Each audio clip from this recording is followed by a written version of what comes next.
मंगल सूत्र का 34वां और अंतिम प्रकरण है। जो समझ गया वो समा गया। इस प्रकरण में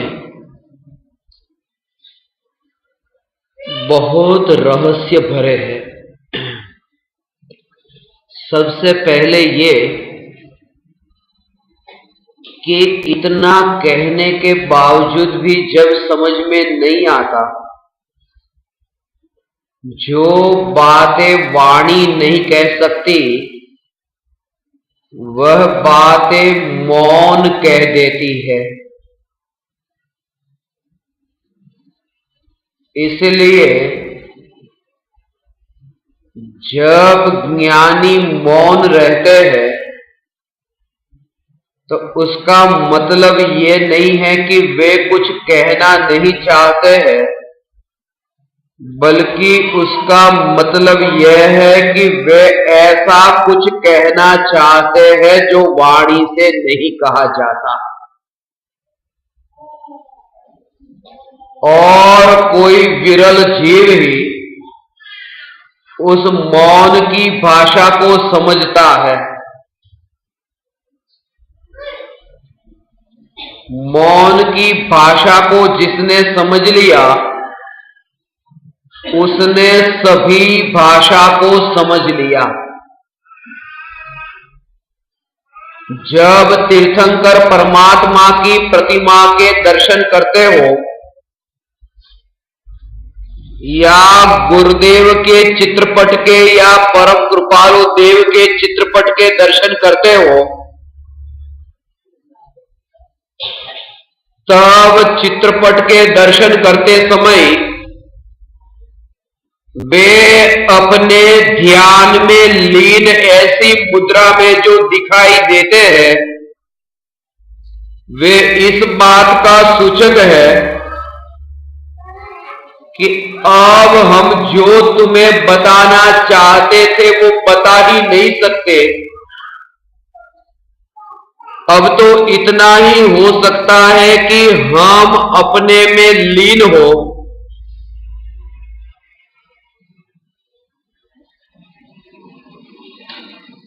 और इस रहस्य को जानने के लिए आप भी हम में नहीं परंतु आप भी अपने में लीन हो। आज से करीब 2500 वर्ष पहले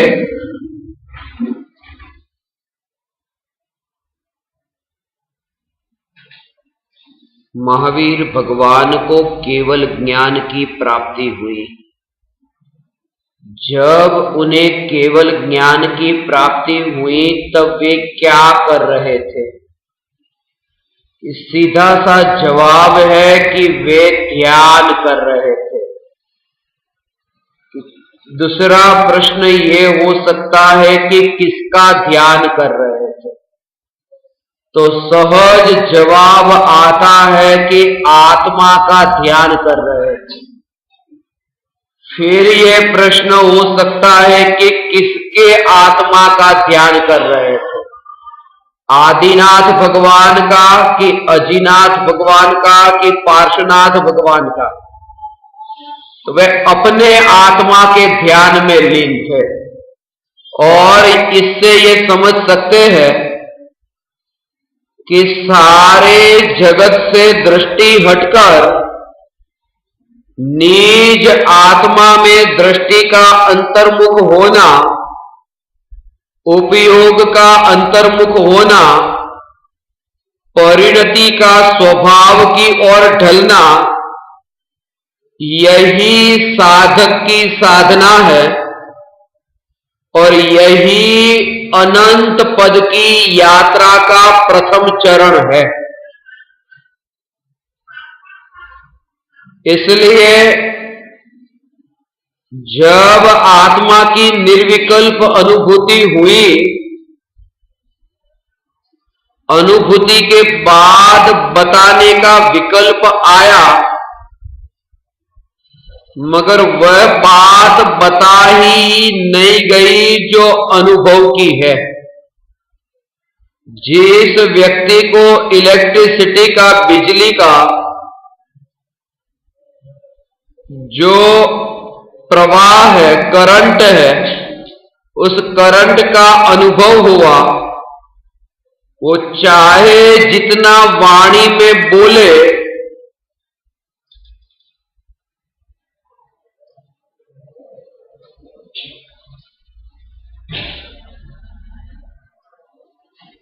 अब वाणी में वह बोला ही नहीं जा सकता।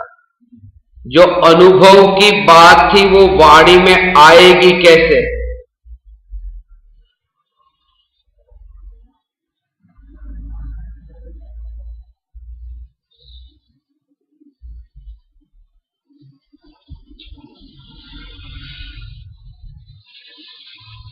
इसलिए जब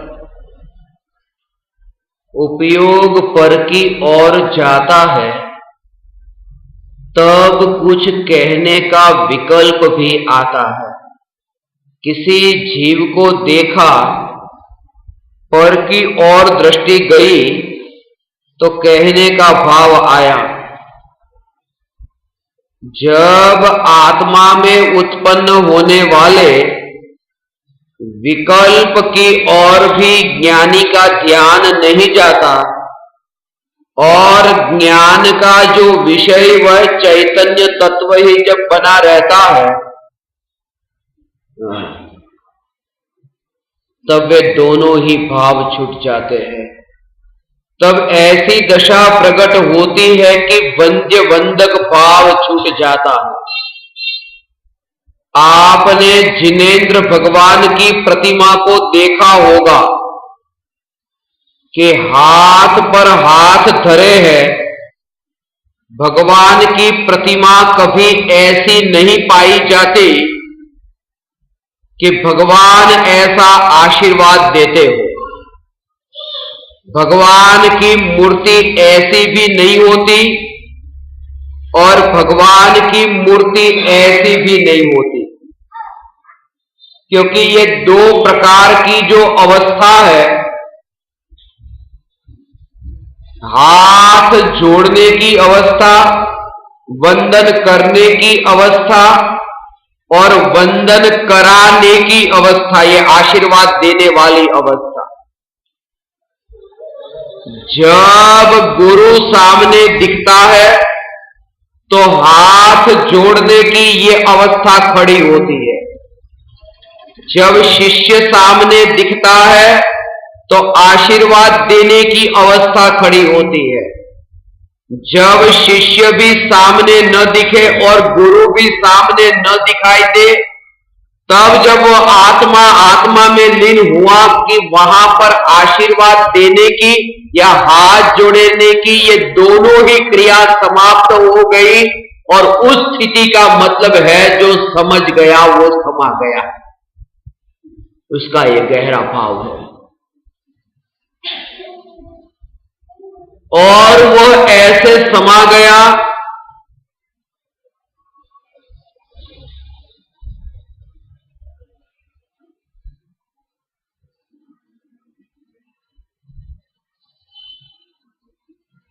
कि फिर वो कभी बाहर नहीं आता।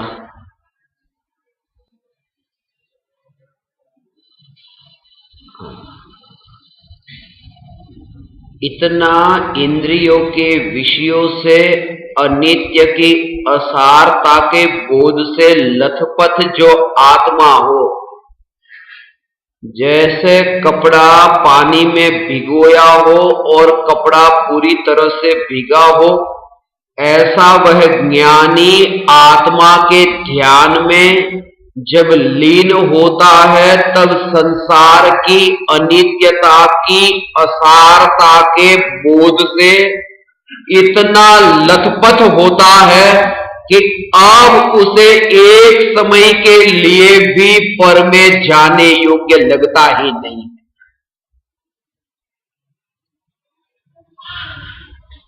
और ऐसी जो स्थिति है वो स्थिति एक दिन में नहीं आती है। बार बार यह ऐसा भेद ज्ञान का जोर जो चला, उसके बल पर यह स्थिति प्रकट होती है। इस सहज ऐसी स्थिति प्रकट होती है।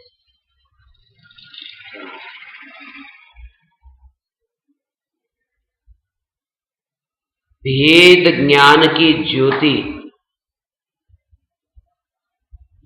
25 जुलाई के दिन इस कृति की रचना हुई थी। 25 जुलाई को, आज से बिल्कुल ही 2 महीने और 2 दिन पहले, आज 27 तारीख है, 9वां महीना है, 2 महीने और 2 दिन पहले इस कृति की रचना हुई थी, जब जन्म होने के बाद इस शरीर के 34 वर्ष पूरे हुए थे। तब ये 34 प्रकरण की ये जो मंगल सूत्र नाम की कृति, जिसमें जो 34 प्रकरण लिखे गए, और इस प्रकरण में जो बात बताई है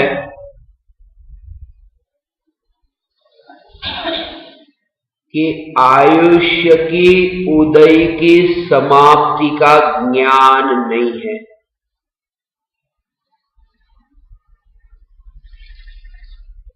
इसलिए सांस जो बाहर जाती है, तब ज्ञानी इतनी भी आशा नहीं रखता कि नई सांस अभी अंदर जाए, और इतनी भी अपेक्षा इस शरीर से वह नहीं रखता कि नई सांस अंदर गई वह मेरा जीवन है।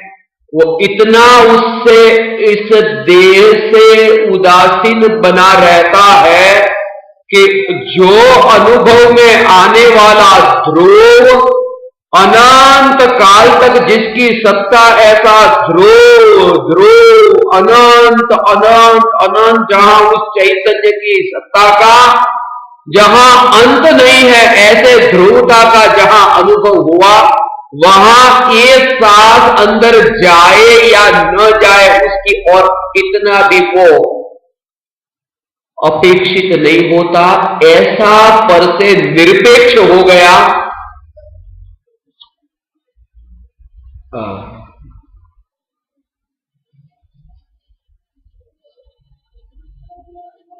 उसमें रहस्य है।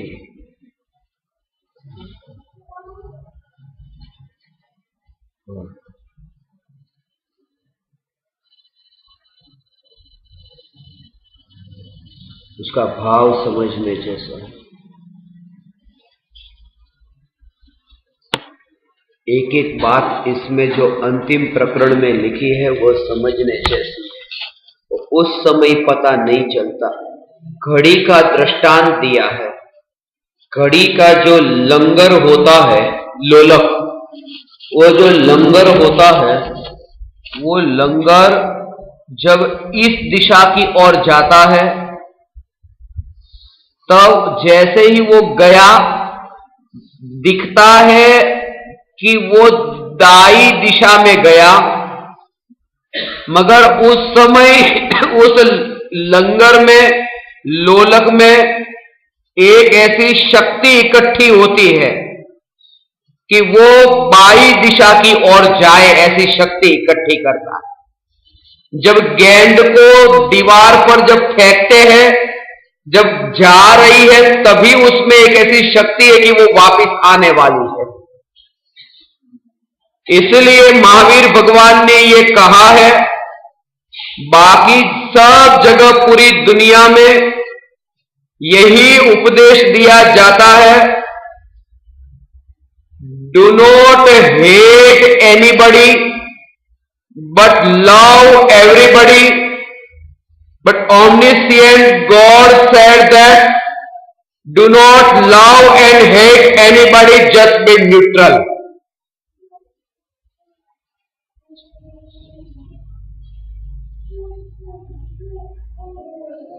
और वह जो स्थिति है कि उसमें ऐसा कहा कि सभी को प्रेम करो, प्रेम करो, प्रेम करो, नफरत किसी को मत करो। और भगवान ने ये कहा कि राग और द्वेष दोनों ही संसार है। आज तक इस पृथ्वी पर जितनी भी हिंसा बड़ी बड़ी हुई है वो राग के कारण हुई है, द्वेष के कारण नहीं। रामायण का युद्ध हुआ है वो द्वेष के कारण नहीं, राग के कारण। महाभारत का युद्ध हुआ वो द्वेष के कारण नहीं, राग के कारण। वो राग ही दुख रूप है। क्यों? रामायण का युद्ध हुआ वो राग के कारण, द्वेष के कारण नहीं।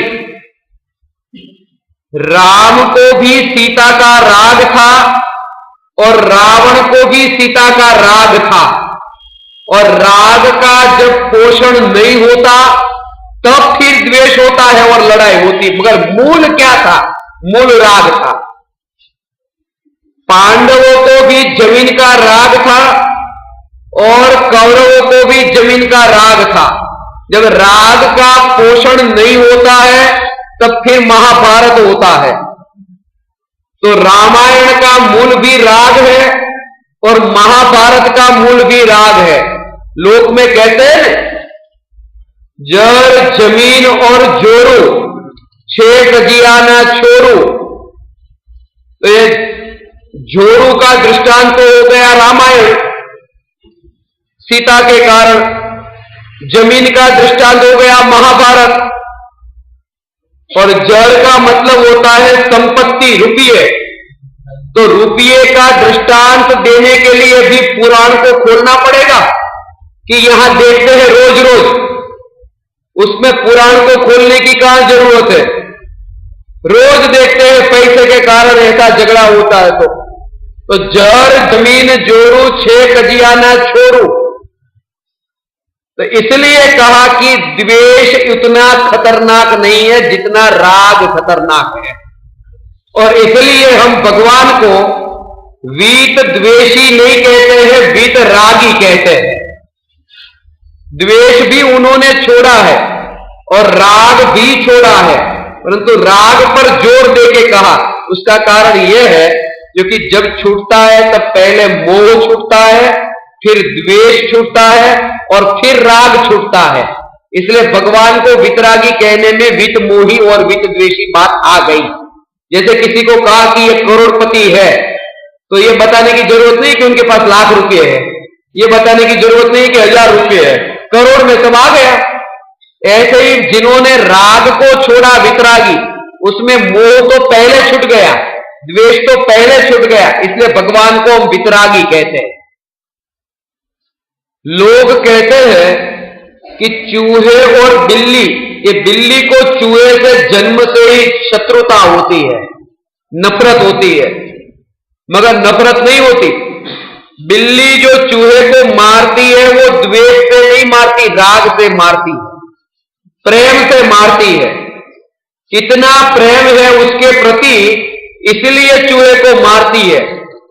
सीधी सी बात है, आप जो गुलाब जामुन खाते हो वो नफरत से खाते हो कि प्रेम से खाते हो? तो बिल्ली तो उसका खोराक मानती है चूहे को, वो राग का भाव है, उसके कारण वो चूहा मरा है, द्वेष के कारण नहीं मरा। और भारत और पाकिस्तान के बीच में जो युद्ध होता है वो द्वेष के कारण नहीं, राग के कारण। भारत को भी कश्मीर का राग है और पाकिस्तान को भी कश्मीर का राग है। माने ये बात गहराई से विचार करने जैसी है कि राग इतना खतरनाक है जितना द्वेष खतरनाक नहीं है। और इसलिए ये कहा कि अब भी इस भूमिका में राग होगा, नहीं होगा ऐसा नहीं, परंतु अंदर में वो जागता रहेगा कि ये धर्म नहीं है, ये भी बहुत बड़ा खतरा है, उसे जागृति रहेगी। उपदेश देने का भाव आएगा, सुनने का भाव आएगा, ये सब भाव आएंगे, मगर उस समय उसे जागृति है कि ये भी धर्म नहीं है, ये भी अधर्म ही है, धर्म नहीं। हिंसा जितनी हुई वो राग के कारण, झूठ दुनिया में जितने बोले जाते हैं वो राग के कारण। दुकानदार जो झूठ बोलता है ना, ग्राहक आता है तब दे देखो बिल देख लो, मेरी मां की कसम, मेरा बाप की कसम, ये कसम ये कसम, એટલી સોગંદ ખાશે અને બિલ खोटे खोटा, ये બધું खोटू કેમ बोले છે? झूठ क्यों बोलता है? द्वेष है ग्राहक के प्रति? द्वेष नहीं है, कमाने का राग है। तो हिंसा होती है वो राग से, झूठ भी बोले जाते वो राग से। और चोरी तीसरा पाप, वो जो जितने भी चोर तिजोरी तोड़ते हैं सेठ के वहां जाके, वो किसके कारण? द्वेष के कारण नहीं। वो सेठ के ऊपर द्वेष नहीं है, उसे पैसे का राग है। सेठ के ऊपर द्वेष होता तो तिजोरी नहीं तोड़ता, सेठ की खोपड़ी फोड़ता, मगर उसे तो राग है। वो राग इतना खतरनाक है। और जितनी मां बहन की इज्जत लुटी जाती है वो भी द्वेष से नहीं, राग के भाव से। और जितनी भी परिग्रह घर में इकट्ठा करके रखा है, एक एक कपड़े, ये सब गहने, वो राग से। द्वेष होता तो वो घर के बाहर फेंक देते, वो राग से परिग्रह है। इसलिए राग ही पांचों पापों का मूल है। इसलिए कहा कि भगवान वितरागी है, इसलिए भगवान को संसार नहीं रहा, ये उसका रहस्य है। इसलिए जो समझ गया वो समा गया, वो इतना भी आगे अब नहीं जाता, एक कदम आगे की ओर नहीं बढ़ाता। ये रहस्य जिसकी समझ में आ जाए, एक बार मान्यता में तो आए, उसके लिए ये बात यहां बताई है। और आगे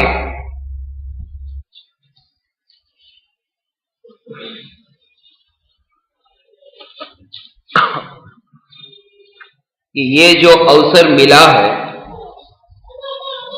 वो सिद्ध पद की प्राप्ति की शपथ लेने का सौभाग्य प्राप्त हुआ।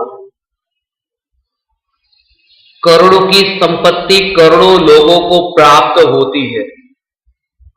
जैसे कि मैं आपको कहता हूं कि चीन वगैरह देशों में, ताइवान में, थाईलैंड में, ऐसे देशों में लोगों की चमड़ी इतनी गोरी है कि चमड़ी पर थोड़ा भी एक दाग भी हो ना, एक काला बाल, तो भी दूर से दिखेगा कि चमड़ी पर काला बाल है।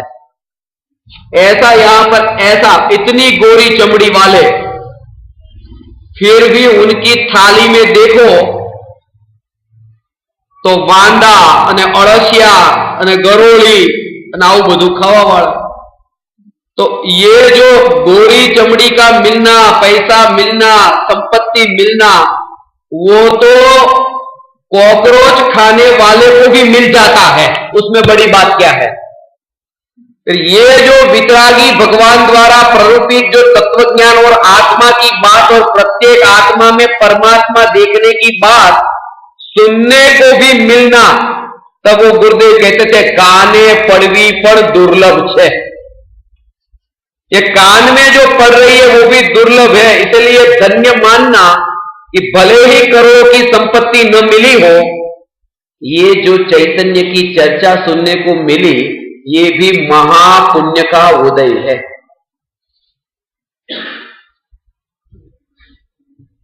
ज्ञान की गंगा जहां बहती है, वहां फिर इंद्रियों के विषयों का जो विकल्प भी उठे, वो गटर साफ करने जैसा है।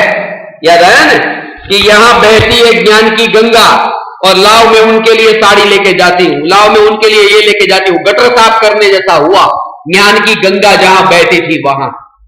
इसलिए अंदर में ऐसा झटका लगे कि बस अब तो ये जो ज्ञान की गंगा बहती है उसमें ही मेरा ऐसा नवन हो कि दोबारा कोई पाप न चढ़े और सब पाप धुल जाए इस ज्ञान की गंगा में। जिनके चित्त में ऐसी वृत्ति होती है उनको ऐसा ही भाव आता है। मैंने एक कहानी सुनी थी, वो है ना, दो सखी थी, बेनपणी, एक फूल वाली जो फूल बेचती है और एक मच्छी बेचने वाली। तो दोनों की शादी हो गई, दोनों अलग अलग गांव में चली गई। तो एक बार मच्छी बेचने वाली थी, वो मच्छी बेचने वाली उसके गांव में मच्छी बेचने गई जो फूल वाली की शादी जहां हुई थी। तो रास्ते पे निकली तो दोनों ने एक दूसरे को देखा कि अरे तू इधर, कि तेरी शादी इस गांव में हुई है? बोले हाँ। तो फूल वाली ने कहा आजा आजा, घर में आ बैठ। तो शाम हो गई थी तो फूल वाली ने मच्छी वाली को कहा रात ठहर जा, यहां रात हो गई, कल सुबह चली जाना। तो ठीक है।